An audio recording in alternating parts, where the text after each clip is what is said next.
For about 45 million years, tarsiers have persisted with a body plan that has changed little since the Eocene. Fossils such as Tarsius eocanus show that their cranial proportions were already well established tens of millions of years ago, preserving structural features associated with early haplorhine sensory systems. As members of Haplorhini, they share a more recent common ancestor with monkeys and humans than with lemurs, reflected in their dry noses, complete postorbital closure, and retinal organization. While anthropoids expanded into larger bodies, broader diets, and increasingly complex social systems, tarsiers remain small, nocturnal specialists focused on hunting in vertical forest habitats. Their anatomy reflects that specialization from head to toe. Each eye is nearly the size of the brain, giving them the largest eye-to-body ratio of any mammal. The retina is dominated by rod cells that enhance motion detection and low-light sensitivity, with reduced emphasis on color discrimination. They lack a reflective tapetum lucidum, so night vision depends entirely on retinal sensitivity.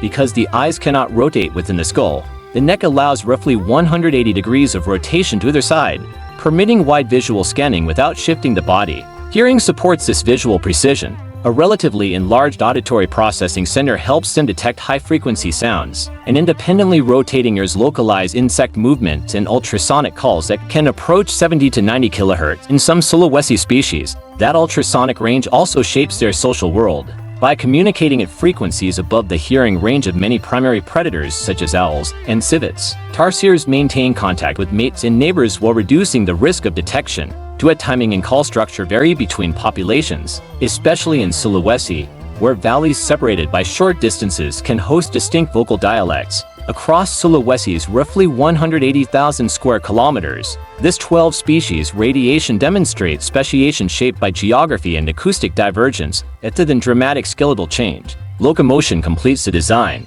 Tarsiers have rear limbs that are extremely long relative to body size, forming efficient leaping systems. The elongated heel and midfoot bones store and release elastic energy, allowing individuals across species ranging roughly from 80 to 160 grams, with the pygmy form near 50 grams, to leap up to 5 meters between vertical supports. The lower leg bones are partially fused for stability. Enlarged digit pads generate strong grip through capillary adhesion, enabling them to cling even to smooth, wet bamboo surfaces that most other primates cannot navigate. They are the only primates that feed exclusively on live prey, including insects and small vertebrates, and a single individual can consume up to 10% of its body mass in insects each night. In this way, tarsiers function as significant regulators of forest invertebrate populations. Despite their small size, tarsiers can live up to 20 years in captivity. Rather than producing litters, they typically give birth to a single, relatively well-developed infant with open eyes and strong grasping ability. This combination of longevity and slow reproduction resembles patterns seen in larger mammals more than in small rodents.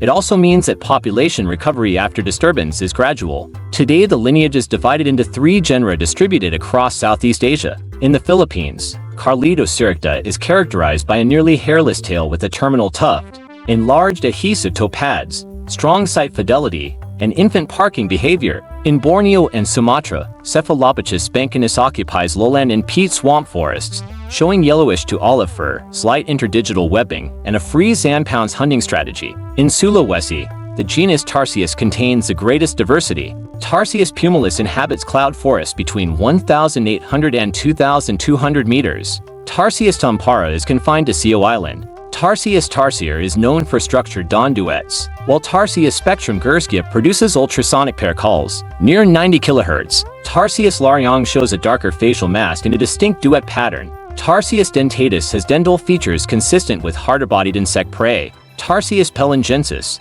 restricted to the Banggai Islands, displays measurable body size differences. Tarsius sandarensis persists on Songihi in tightly bonded groups. Tarsius supriatni occupies isolated valleys with region-specific dialects in territories of roughly half a hectare. Tarsius wallaceae is associated with bamboo-dominated canopy, and Tarsius tempora inhabits highland forests with prominent ear development related to sound detection. Specialization, however, also creates vulnerability. The same elastic leaping system that allows efficient movement across 5-meter forest gaps can become dangerous in confined spaces. Under acute stress, intense escape attempts may lead to high-force collisions with hard surfaces. This response reflects adaptation to open forest structure rather than captivity. Because tarsiers depend on dense vertical trunk structure and are sensitive to disturbance and noise, they function as indicator species of forest integrity. Their presence generally signals intact canopy structure and low fragmentation. Conservation strategies now emphasize reconnecting isolated populations through biological corridors. Since tarsiers cannot cross wide canopy gaps, restoration projects focus on replanting native tree species to re-establish vertical continuity and allow gene flow between separated groups. Tarsiers did not increase dramatically in size or broaden their diet. Instead, they maintained a focused ecological role as nocturnal, vertical ambush predators. Their continued survival depends on preserving and reconnecting the forest architecture that has supported this specialized way of life for tens of millions of years.